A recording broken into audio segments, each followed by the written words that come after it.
I'd like to move to the next submission, which is an oral presentation from Ms. Smith, as outlined in CMD 18H 2.2.2.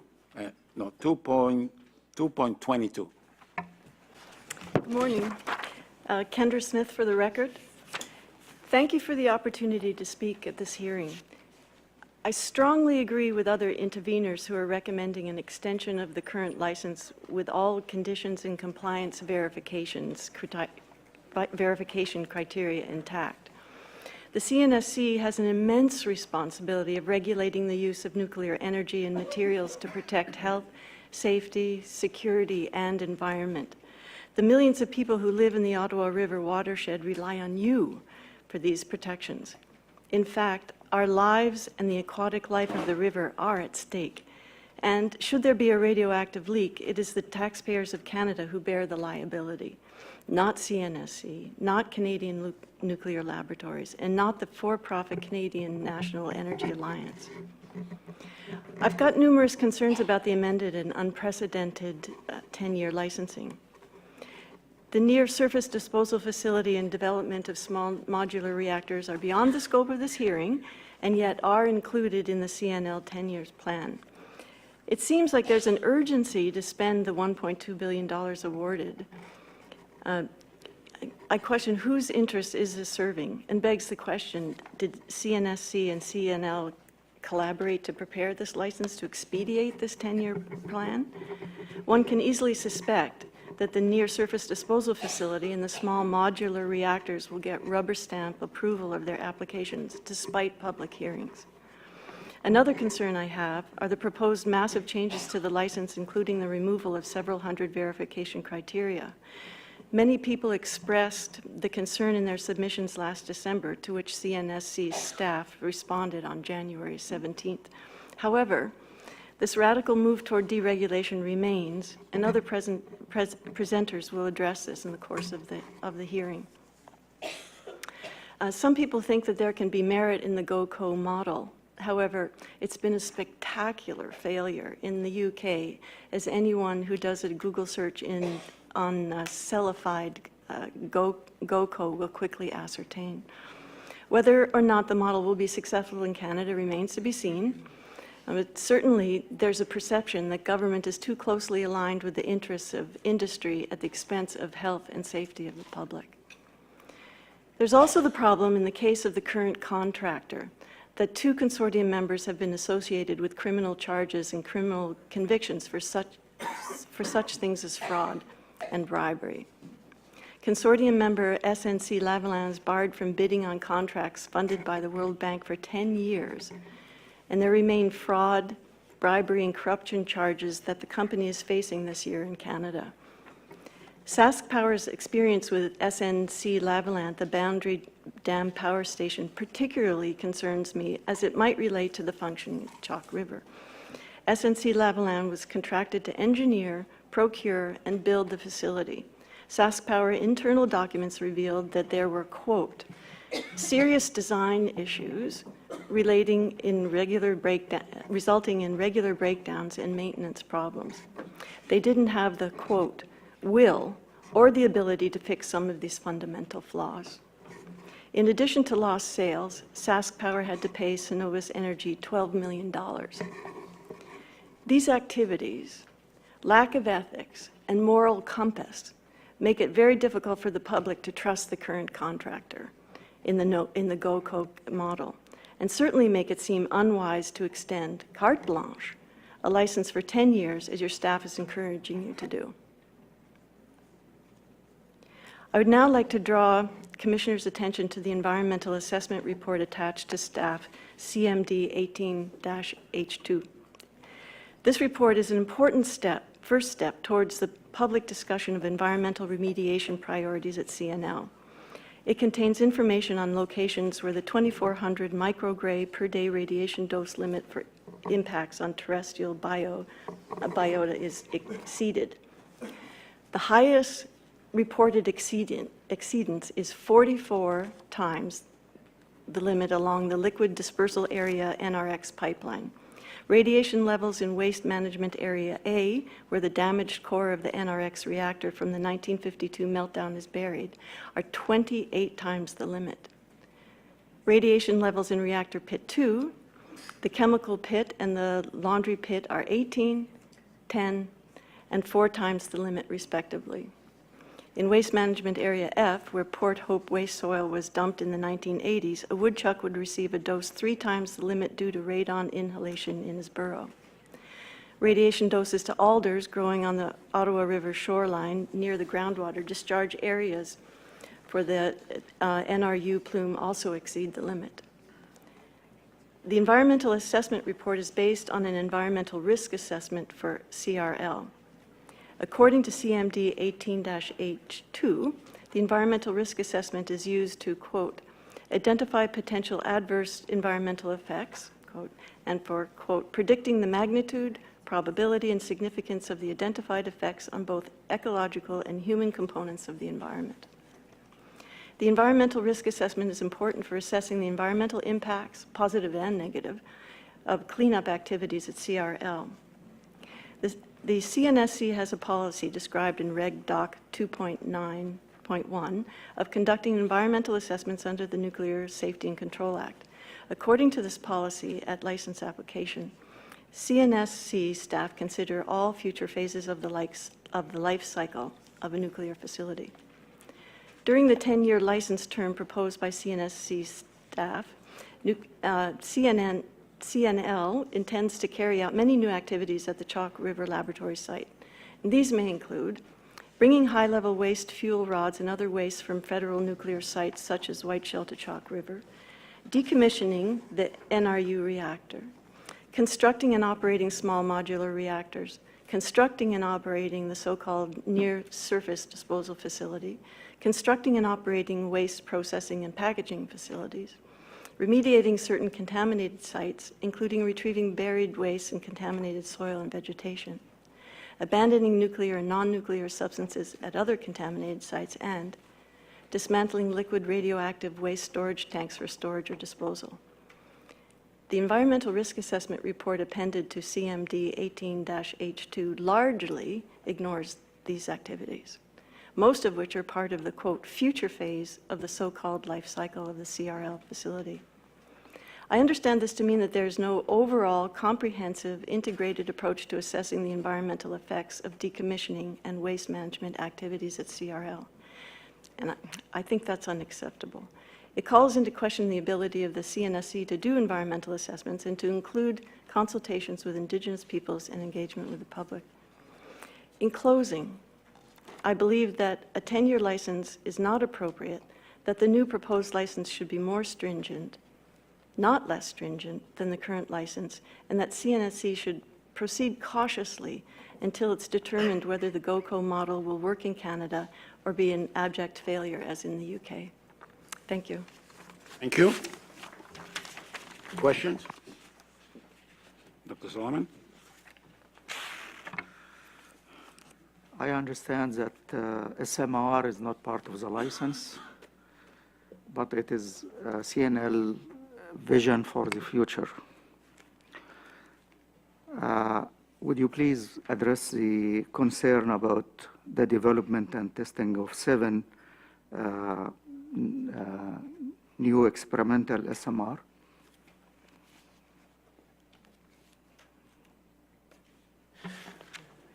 Dave Cox for the record. Before I pass it over to Dr. McCarthy for status of our interactions and development around SMR, it's correctly identified that it's one of our 7 initiatives under science and technology.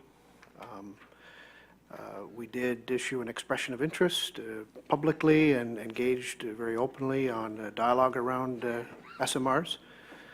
So it is an active area. We've identified it in our commission member document, but not as a project that's being brought forward at this point for licensing. And I just want to emphasize that if in the future there was such a proposal, it would be brought forward and reviewed and subject to its own licensing process. So it's not part of the license renewal application, but a separate proposal yet to be brought forward if indeed it does come forward. over to Dr. McCarthy. Kathy McCarthy, for the record, I think that Dave covered it well. If there is additional information that you'd like around what we're doing from a science and technology point of view as we pursue that, I'd be happy to provide it. So maybe you can elaborate. The intervener talked about all those future activities that she believes do not get environmental scrutiny. So can CNSC speak to that? Haiti Tatters for the record. So we would disagree with that statement. I think any project is looked at with an integrated view of the environment, and I'll ask our colleagues from the Environmental Protection Group to speak to the process as well, because the intervener mentioned our regulatory document and the policy by which we look at the environment under the NSCA.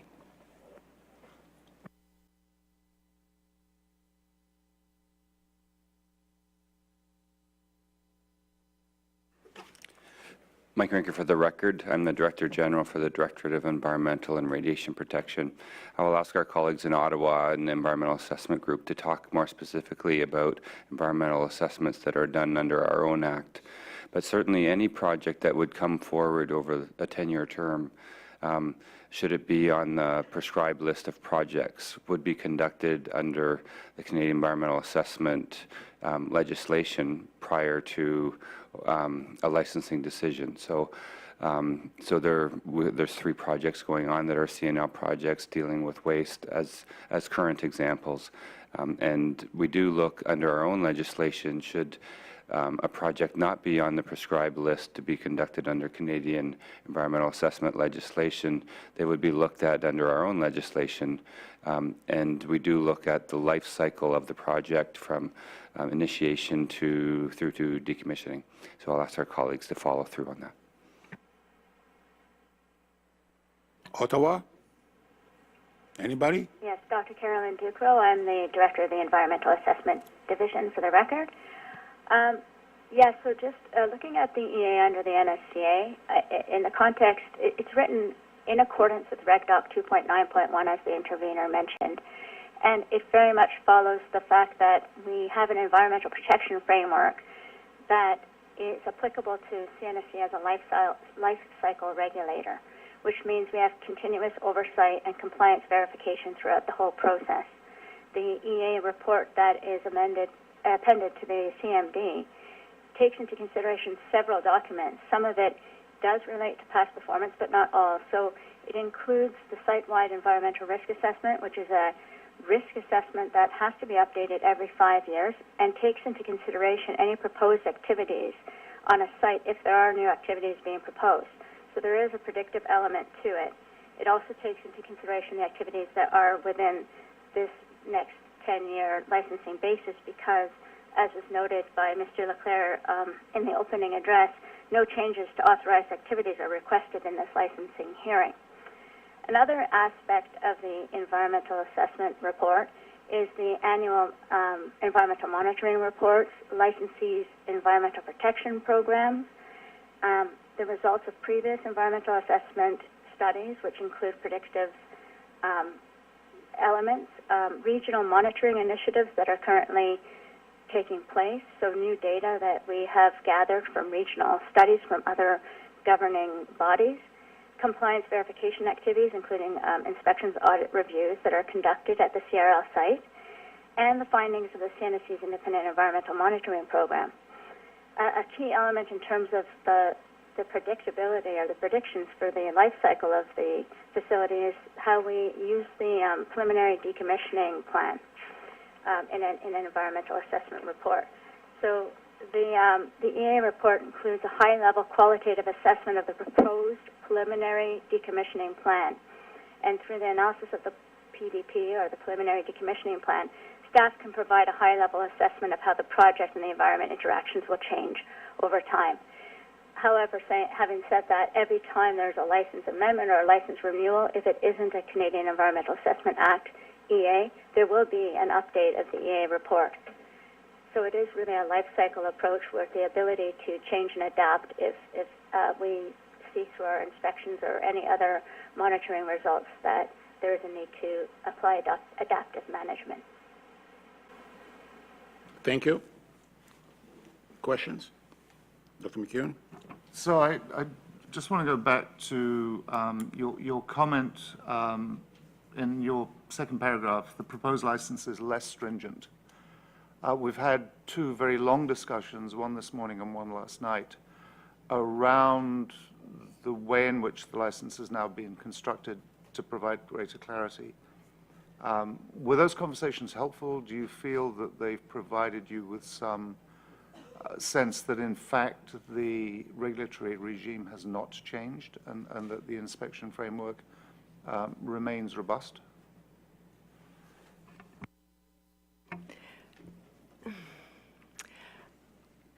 I think that that there's certainly been a lot of discussion. I didn't hear all of the discussions, and there are rebuttals on both sides. It certainly sounds, it certainly sounds like a lot of these things are being addressed, and certainly take that into consideration as part of as part of the general public. I still have my doubts about how this process will continue. So it may be helpful, I mean, the transcript will be available to sort of read through it, particularly I think the two long sessions that we went through it, just to help you sort of develop an opinion. And we will be doing our reports every year. So please make sure you follow Well, those. I think it's very important to keep the general and public informed and being able to consult with you and give you feedback, and to be listened to. Anjali, you can actually watch us on a computer. You don't have to walk out the room. And an annual basis is going to be an update. And if you have any concern, you can always, you don't even have to wait. You can actually write and seek information. The CNSC try to be very open and transparent. Questions? Mr. Seeley. Perhaps just clarification, Ms. Smith had referenced a number of exceedances in her submission, which was verbal and something we didn't get in advance, around environmental limits, and I think some of those are historical activities on the site. So perhaps an opportunity for staff who conducted the EA work to comment on that and provide maybe some context and or more information around those numbers. And maybe it'll also be a good time to hear from, I think we still have Environment Canada online, and maybe they can give an overall assessment on their perception of the state of health of the environment of the CNL facility. So why don't we start with staff? Haiti Tatters for the record. So as noted, because the site is a historic site and there have been a lot of monitoring and measuring, there is a wealth of data and trends that are being looked at. So I'll ask our colleagues in the Environmental Protection Group to speak to some of the specific concerns about radionuclides that potentially are in the environment and the effects that that has had at the Chalk River site. Good morning, Andrew McAllister, Director in the Environmental Risk Assessment Division. The intervener raised a number of concerns from the Environmental Risk Assessment, which had identified, certain receptors that may receive radiological doses exceeding benchmarks or certain risk quotients. In that documentation, and we tried to capture some of that within our EA report. It came from the Environmental Risk Assessment Division. Looking at that in a more holistic context, we were looking at these exceedances from a perspective of they were being very localized. And in a risk assessment context, the approach to addressing these is when you get that certain an exceedance of some sort, or you're above a risk quotient of 1, the next step is, okay, we need to look at this into more detail. What does that mean? we take some comfort in that. These were very sort of localized as far as space goes. There was the woodchuck was mentioned as an example associated with a particular waste management area. What CNL had done in their risk assessment, in their recommendations, the ones that they are following through on and are reported on annually in their environmental monitoring reports, is they said for those instances where we were having those exceedances, we're going to investigate them further. We're going to do the appropriate additional monitoring or what have you in order to get a better handle on what that is. And the results of that are then going to feed back into the next version of the environmental risk assessment, which is due later this year. That's an acceptable approach to CNSC. It's consistent with the CSA standard 288.6 and risk assessment methodology in general. But she did mention the NRX, which, if I understand correctly, is still a legacy from previous work. So I understand the process. What I'm interested is, so what's the remediation?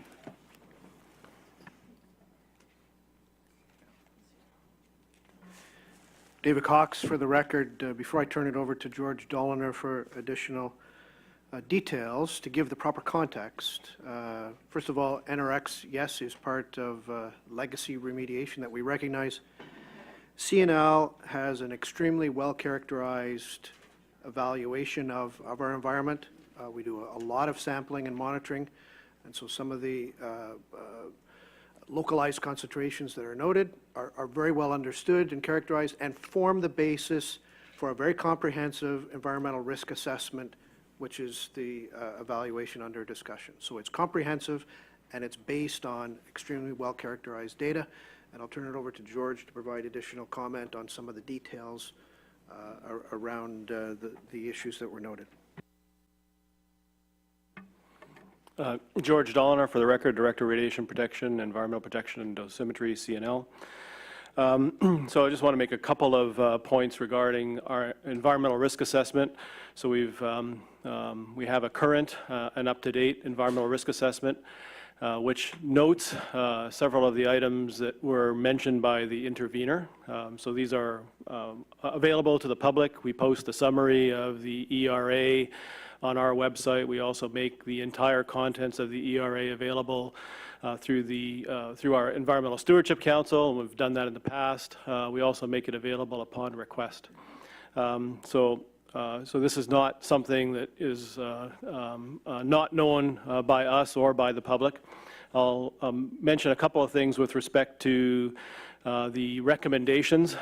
So the ERA report that we have culminates in a series of recommendations, and as was characterized by the CNSC staff, these recommendations focus on very localized areas. They don't deal with population level effects to biota. They deal with effects to individual members of a species as opposed to a population level on the Chalk River site. So those two factors, I think should add some level of context to what the ERA points to. The ERA culminates in 10 recommendations. All of those are being acted on. In some cases, it's more information, like more sampling. In some cases, it's actually determining whether that particular species might be present. So, for example, the risk quotient method that's used assumes that a more sensitive species is in that area, and therefore this would be the risk quotient that they would experience. And so in several instances, one of the recommendations points to determining whether that species is actually present in that area and would be subject to those conditions. I'll just carry on to the NRX plume that was mentioned. So the NRX plume originates from the NRX rod bays. The plume is primarily strontium-90 is the contaminant that is migrated away from the rod bays. At the leading edge of that plume, and this is on the Chalk River site, so it's the comparator that we use is drinking water level. So the important thing to note is that no one is using the water from that plume for direct drinking water. The concentrations at the leading edge of that plume are approximately 30 becquerels per liter. The drinking water standard, which is what we use for the point of comparison in this instance, is 5 becquerels per liter. So we exceed the drinking water standard, but this plume is not, is on a licensed site. It's not subject to use as drinking water. As was noted, it is well characterized. Part of our groundwater monitoring program includes periodic updates of plumes on the Chalk River site. We have several. It was noted during one of the intervener presentations yesterday. So all of these plumes are subject to periodic updates. These periodic updates are fairly detailed and elaborate efforts to ensure that the extent of the plume has not changed significantly. This is both in lateral extent as well as vertical in the aquifers. But this is also supplemented on an annual basis. So these periodic updates of the plumes are, between 5 and 10 years, depending on the nature of the plume. But we also sample those on an annual basis and confirm that there's nothing unusual happening. And so that would be how I would characterize the NRX rod bay plume. So we can predict, what's happening with that plume. It is well characterized.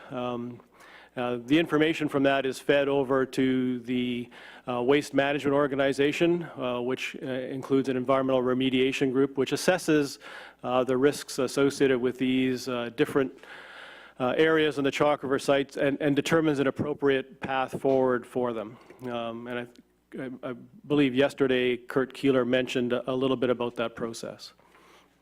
Thank you. Environment Canada, do you want to add anything to this? Is Environment Canada still online? Yes, this is Doug Kim with Environment and Climate Change Canada. Thank you very much for the opportunity to say a couple of words. Environment Canada has and continues to engage with Chalk River under our mandate and also under the memorandum of understanding with the CNSC. And we have reviewed the environmental risk assessment. And we do note that there are some concerns regarding the contaminated sites, the plumes associated with the reactor pit and the chemical pit, WMA and the resulting plumes that's entering the wetlands. We do also appreciate and want to acknowledge that CNL and previously AECL has committed to and continues to work on remediation measures such as reactive barriers and pump and treat systems to mitigate for the contaminant plumes, radiological as well as chemical plumes that is flowing towards the wetlands. And we do look forward to the future iteration of the environmental risk assessment to look at the performance of these measures. One thing that we'd like to note, though, is in relation to Sarah species, the terrestrial species that might be affected by these plumes are. Generally, there is mitigation measures that are being proposed and working. But for Sarah species, those that might be threatened, such as the Blanding's turtle, that may occur in those wetlands, would need, because Chalk River is a federal site, would be subject to the Species at Risk Act, and therefore individual, so impacts on the individual organisms and critical habitats are subject to the Act. And there is some information that we understand is forthcoming to understand better where these habitats are and whether these plumes might be directly impacting on those species like the Blanding's turtle, and we look forward to seeing those results, the findings of those results in the next ERA. But certainly, that is, these threatened species are on our radar. Thank you. Anybody, any question? Maybe just another point of clarification. So with respect to activities on the site to improve environmental mitigation that CNL has undertaken in the past 3 years, and we know that it's part of the primary mandate going forward of the license, might be worth just commenting on activities to date that have been undertaken for improved environmental performance and mitigation of some of these legacy contamination issues. Kurt Keeler for the record. I'll just point out a couple of projects underway for NRX plume specifically. Just last fall we finished draining all the water out of the NRX rod bays and have sealed those rod bays at this point, so there is no more source contamination for that plume on site at this point in time. And for instance, on the pump and treat facilities, we are just currently finishing the expansion of the Spring B pump and treat facility out at Waste Management Area B to enhance or increase our mitigative measures on that strontium-90 plume coming from that area. So as we get the results from the Environmental Protection Group and we look at the potential issues, we develop projects to put together the mitigation measures and put them in place in the field to control the contamination. Thank you. You have the final word. Anything else you want to share with us? Your mic. Your mic? No. Okay, go. I appreciate everybody's comments, and it just brings to light the seriousness of the environmental issues. And I'm not familiar with the federal regulation, but the law. But just because a species may not be covered under a federal law doesn't mean that you shouldn't take action. And certainly, I look forward for you doing the best that you can do to remediate the situation. And thank you for the opportunity. Thank you. Thank you very much. So I think it's a good time for us to take a break for 15 minutes. We'll be back at 11:10.